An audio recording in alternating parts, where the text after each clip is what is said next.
नमस्कार सभी साथियों को।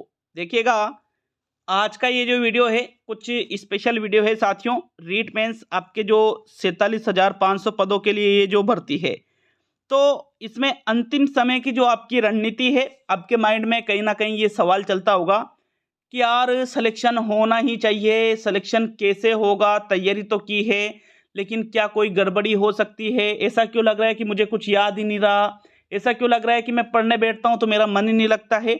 सभी सवालों के जवाब आज आपको आज की इस वीडियो में मिलने वाले हैं। अपनी रणनीति रहेगी 240 प्लस नंबर लाने की, ठीक है, रणनीति रहेगी ये। अब मैं आपको सारी चीजें क्लियर करूंगा, 10 से 15 मिनट का वीडियो रहेगा, बिल्कुल नो टेंशन होके और इस वीडियो को देखिएगा साथियों। पेपर हल करने की आपकी जो सही रणनीति है वो क्या होना चाहिए, क्या क्या अंतिम समय में आपको गलतियां नहीं करना है, नकारात्मक अंकन से आपको कैसे बचना है, पेपर में क्या क्या गलतियां नहीं करनी है, सभी चीजों के बारे में बात करेंगे साथियों। बिल्कुल कोई दिक्कत वाली बात नहीं है। अंतिम समय है आपके पास, यूं मान लीजिए आप जैसे आज 21 आपके फरवरी हो चुकी है, तो 25 से वैसे भी एग्जाम स्टार्ट है। 25, 26, 27, 28 और 1 मार्च तक आपके एग्जाम चलेंगे, तो उनसे संबंधित ही ये वीडियो है। बिल्कुल आपके सभी सवालों के जवाब आपको इस वीडियो में मिल जाएंगे साथियों। तो देखिएगा, अगर हम बात करें अंतिम समय की रणनीति की, तो सिर्फ मैं आपको एक चीज बताना चाहूंगा। इतने दिनों से आप तैयारी कर रहे हो, ठीक है, आपको तैयारी करते करते बहुत टाइम हो गया होगा। सभी लगभग 6 महीने से, 8 महीने से, 10 महीने से, साल भर से तैयारी कर ही रहे होंगे साथियों। अब ऐसा ये टाइम आ चुका है, अगर आपके माइंड में ऐसा आपको लगता है कि यार मैं क्या पढूं, अब क्या पढूं मैं 3 से 4 दिनों में कि मेरा सिलेक्शन हो जाए, तो भाई ऐसा है, अगर आप 2-3 दिन पढ़ के ही सिलेक्टेड हो जाते हो तो फिर तो इतने समय से जो पढ़ रहे हैं या तो वो पागल है या बेवकूफ है। और अगर आपने इतने समय से पढ़ लिया है तो 2-3 दिन कुछ विशेष आप पढ़ लोगे, कुछ विशेष तो पहले पढ़ लिया तो अब कोई दिक्कत लेने की जरूरत नहीं है, और पहले नहीं पढ़ा तो भी कोई दिक्कत लेने की जरूरत नहीं है, क्योंकि पहले नहीं पढ़ा तो फिर कुछ मतलब ही नहीं रहा। कहने का तात्पर्य, मैं यूं नहीं कह रहा हूं कि भाई अब आप पढ़ना छोड़ दो, मैं यूं कह रहा हूं कि जो आपने पढ़ा है उस पर आपको कॉन्फिडेंट है, तैयारी हमने अच्छे से की है, अच्छा मैटर हमने तैयार किया है, तो माइंड में बिल्कुल स्ट्रेस लेने की जरूरत नहीं है। मुझे पता है सबके साथ ऐसा होता है, एग्जाम का जो लास्ट टाइम आता है तो सबके माइंड में यही बात चलती है कि यार मुझे तो कुछ याद ही नहीं रहा, मेरा तो पढ़ने में मन ही नहीं लग रहा है, क्या करूं, कितना पढूं, कभी ये किताब उठाई, कभी वो करे यार वो मैटर बाकी, अरे यार ये मैटर बाकी है। तो इससे कुछ भी नहीं होगा साथियों। अंतिम समय की रणनीति में आपको बताता हूं, जो इतने दिनों से आप पढ़ते आ रहे हो, इतने दिनों से जो आपने पढ़ा है, उनको एक बार ऊपरी ऊपरी नजर से देख लो कि हाँ भाई ये चीजें हमने पढ़ी है, ज्यादा टेंशन लेने वाली कोई बात नहीं है, क्योंकि आपको सब कुछ याद, सब कुछ है। ये अपना माइंड ही ऐसा है जो अंतिम समय में हमको डाइवर्ट करने की कोशिश करता है, तो उस चीज के लिए आप बिल्कुल टेंशन मत लो। सभी के साथ ऐसा हो रहा है, जितने भी स्टूडेंट है, जितने भी स्टूडेंट अच्छे से तैयारी जिन्होंने की है साथियों, उन सभी को ऐसा लगता है वर्तमान में कि यार मेरा तो माइंड ही नहीं लग रहा है पढ़ाई में और मुझे तो कुछ याद ही नहीं है। लेकिन ऐसा कुछ भी नहीं है, आपको सब कुछ याद है साथियों, सब कुछ याद है। जब आपके सामने एग्जाम में प्रश्न आएंगे तो आप ऑटोमेटिक उत्तर देते जाओगे, ऑटोमेटिक आपके माइंड में आंसर आते जाएंगे। क्यों? क्योंकि आपने वो चीजें पढ़ रखी है और आपको सब कुछ याद है। तो लास्ट टाइम में स्ट्रेस जितना ज्यादा लोगे, टेंशन उतनी ही ज्यादा बढ़ती जाएगी। इस चीज का विशेष ध्यान रखें। आप सभी ने एडमिट कार्ड निकलवा ही लिए होंगे। एडमिट कार्ड निकालने के बाद में आपको सेंटर का भी पता चल ही गया होगा।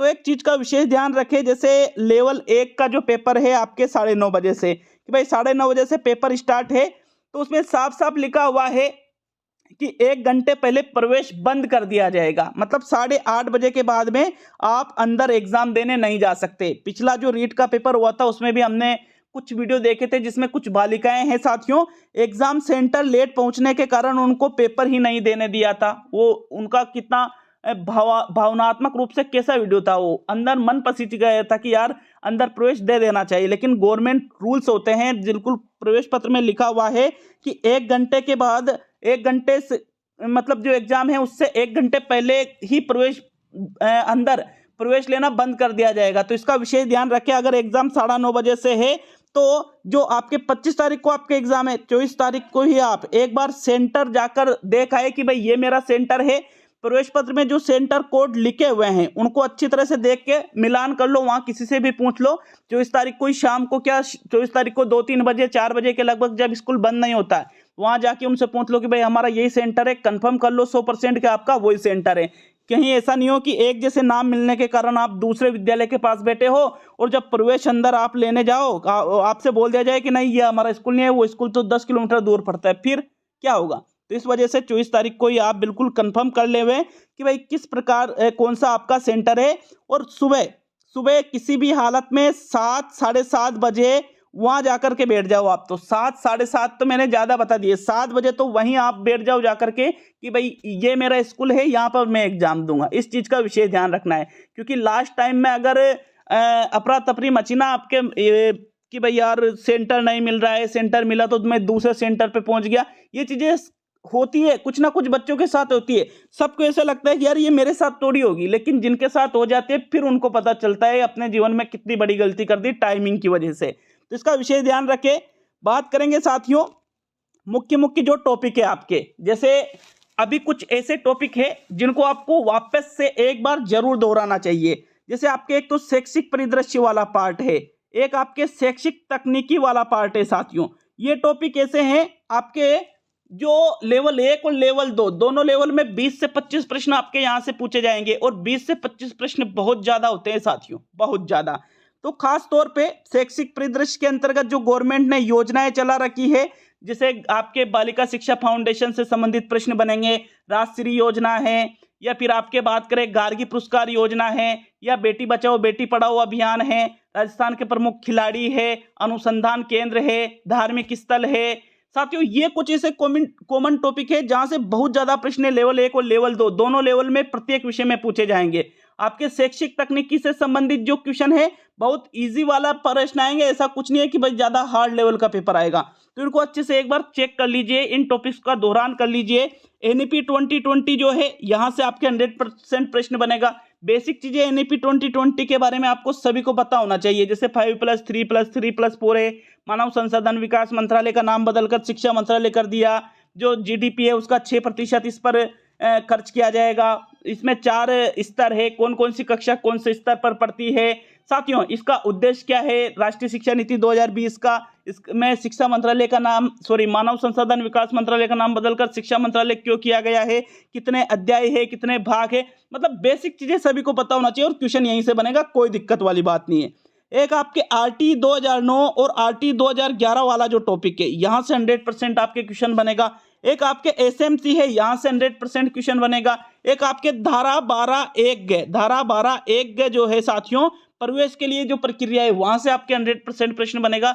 तो इन टॉपिक्स को बहुत ही अच्छे तरीके से आपको तैयार कर लेना है, मतलब आपने तैयार कर रखे, इनको अंतिम समय में दोहराना है। और अब लास्ट टाइम है तो ज्यादा लोड मत लो और क्वेश्चन को हल करो, कोई दिक्कत नहीं है। एक बार देख लो कि जो टॉपिक्स बहुत ज्यादा कमजोर हैं कोई आपको उनको थोड़ा देख लेना है कि भाई यार ये टॉपिक यहाँ से बार बार मेरे प्रश्न गलत हो रहे हैं, तो ताकि वो जो टॉपिक है आपके वो अच्छे से कवर हो जाए। ये आपकी अंतिम समय की रणनीति होना चाहिए। ऐसा नहीं है करो यार मुझे तो मैथ्स में मेरे वो छूट रहा है, इसमें वो छूट रहा है, इसमें वो, अंग्रेजी में वो, हिंदी में वो, विज्ञान में वो, गणित विद्या साइकोलॉजी मैंने पढ़ी ही नहीं।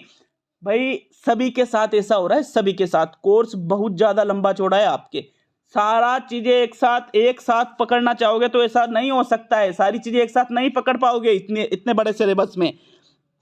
जो चीजें आपकी बिल्कुल जीरो है वर्तमान में, मैं भी कह रहा हूं, जो चीजें बिल्कुल आपकी जीरो है उनको छोड़ दो। अब किसी बच्चे को इंग्लिश बिल्कुल भी नहीं आती है, ग्रामर छोड़ दो, अब पढ़ने की जरूरत नहीं है उसको, अगर बिल्कुल भी नहीं आती है तो। ये विशेष ध्यान रखना है आपको, जो चीज आपने इतने दिनों से पढ़ी नहीं, अगर आप यूं सोच रहे हो कि मैं 2 दिन में उसको तैयार कर लूंगा तो कुछ भी नहीं हो सकता है। जो आपने पहले इतने दिनों से पढ़ रहा है उन चीजों को ही रिपीट आप कर सकते हो। क्वेश्चन को आपको निकालना पड़ेगा, एमसीक्यू को ज्यादा से ज्यादा निकालना पड़ेगा साथियों। पेपर हल करते समय कुछ विशेष बातों का जरूर ध्यान रखिएगा साथियों। अब कौन कौन सी विशेष बातों का ध्यान रखना है, चाहे लेवल 1 का पेपर हो या लेवल 2 का पेपर हो, दोनों में से किसी भी लेवल का पेपर हो आपके मित्रों, क्या विशेष बातें ध्यान रखनी है। आपने पहले, अधिकतर ऐसे स्टूडेंट हैं जिन्होंने पहले नेगेटिव मार्किंग वाला जो पेपर है उसको कभी दिया ही नहीं, तो उनके लिए विशेष ध्यान देने की जरूरत है। एक एक प्रश्न को बहुत ही गंभीरता पूर्वक पढ़ना है इस बार, क्योंकि अगर प्रश्न गलत हो गया तो भाई आपके नंबर तो 2 आने चाहिए, लेकिन हुआ क्या कि 0.66 आप चले गए माइनस में प्रश्न को गलत करने पर। तो नकारात्मक अंकन वाला विशेष आपको ध्यान रखना पड़ेगा, क्योंकि एक एक प्रश्न आपकी लाइफ से जुड़ा हुआ है, एक एक प्रश्न आपकी लाइफ को चेंज करने वाला होता है साथियों। 150 प्रश्न है, हो क्या रहा है बच्चे, 130 प्रश्न, 140 प्रश्न, 145 प्रश्न अटेंड कर रहे हैं। अभी जो आप मॉडल पेपर करते हो ना, मैंने देखा है 150 प्रश्न भी अटेंड कर रहे हो, तो अरे भैया ऐसे कैसे चलेगा, नकारात्मक अंकन है ना। यहाँ तो ठीक है, कोई बात नहीं, वहां पर मैं आपसे कह रहा हूं, हाँ अगर आपको 150 में से 150 ही याद है तो बिल्कुल आप 150 करो, लेकिन ऐसा नहीं होता है। मैं गारंटी दे रहा हूं 150 में से 15 क्वेश्चन तो ऐसे आएंगे जो कहीं से कहीं तक दिखेंगे भी नहीं, कि यार हवा भी नहीं लगेगी उन प्रश्नों में। 15 प्रश्नों की ऐसी बोल रहा हूं मैं, 15 प्रश्न ऐसे आने वाले हैं जो कहीं से कहीं तक किसी के भी हवा नहीं लगने वाली उन प्रश्नों में। टारगेट रखो कि मैं 120 से लेकर के 135 प्रश्न, कितने, 120 से लेकर के 135 प्रश्नों को ओएमआर शीट में भरूं। और ओएमआर शीट में जो आप भरोगे, ओएमआर शीट में जो गोले भरोगे, तो इस बार गोले भरने में विशेष ध्यान देना है आपको, क्योंकि होगा क्या मैं आपको बता दूं। आपको पहला प्रश्न आ गया, दूसरा आ गया, तीसरा आ गया, चौथा नहीं आया, पांचवा आ गया, छठा, सातवां नहीं आया। तो ऐसी स्थिति में आपने उन्हें जो पहला प्रश्न किया अगर वो आ गया ना, तो उसका गोला तुरंत भरो। और गोला भरने समय अब देखो, आप सभी सिंसियर आदमी हो, आप सभी समझदार हो, आप सभी अच्छे से तैयारी करने वाले स्टूडेंट हो, किसी भी हालत में ये गलती मत कर देना। पहला प्रश्न किया है उसका ब वाला विकल्प सही है, तो जो गोले हैं ये 4 एक बार कंफर्म करके कि इसमें ब है तो ब में ही आपको गोला भरना है, ये विशेष ध्यान रखना है। क्योंकि इस बार अगर सीरीज बिगड़ गई, पूरा पेपर खराब हो जाएगा, पूरी तैयारी खराब हो जाएगी। नकारात्मक अंकन से बचने का सीधा तरीका यही है कि 150 में से आप जो पहला राउंड मारोगे ना, तो पहले राउंड में अगर आप 100 गोले भरते हो, 100 गोले एक बार क्लियर कर लो कि आपने बिल्कुल सही भरे हैं। अब 50 प्रश्न बचे हैं, उनमें से आप 20 से 25 क्वेश्चन जिनमें थोड़ा आपको लगता है उन पर रिस्क उठा सकते हो। 20 से 25 से 30 क्वेश्चन, 100 मेरे हिसाब से 120 से 130 क्वेश्चन काफी रहेंगे साथियों। 120 से 130 क्वेश्चन काफी रहेंगे कि अगर आपने 125 भी क्वेश्चन किए, उसमें से अगर 10 भी गलत निकल गए, भाई इसमें यूं बात है सारी कि गलत नहीं निकलना चाहिए। सारा सिस्टम यही तो है नकारात्मक अंकन का। अगर 125 किए, 125 में से 25 गलत निकल गए तो कितने बचे, 100, और 25 के 8 और कम कर लो, 8 या 24, तो कितने बचे, 92। अब कहाँ 100 और कहाँ 92, कितना अंतर आया, 0.33 एक क्वेश्चन का भी आपको ले डूबेगा साथियों। और यहाँ तो टोटल 16 अंक, 92 मतलब 8 जो प्रश्न है 16 अंक के वो कम हो रहे हैं। तो इसका विशेष ध्यान रखें, 125 क्वेश्चन कर रहे हो तो कम से कम 115 राइट निकलने ही चाहिए किसी भी हालत में। अंतिम समय में आपको बिल्कुल भी टेंशन लेने की जरूरत नहीं है, आराम से पेपर हल करना है। रही बात 80% बनाने की, मतलब 80% बनाने का सीधा सा तात्पर्य क्या है, 80% या 75 या 70%, तो ये उनके ही बनेगी भाई जिन्होंने तैयारी की है। सीधी बात ये है, इसकी कोई ट्रिक नहीं होती है। मैं आपसे कह दूं कि 90% ऐसे बनती है, 90% मैं तो कह सकता हूं कि 90% ऐसे बनती है। साल भर तैयारी करो, अच्छे से तैयारी करो, पूरी मेहनत के साथ, ईमानदारी के साथ, 90% भी बन सकती है। तो 80%, 90%, अब आप दिमाग में सब कुछ सोचना छोड़ दो।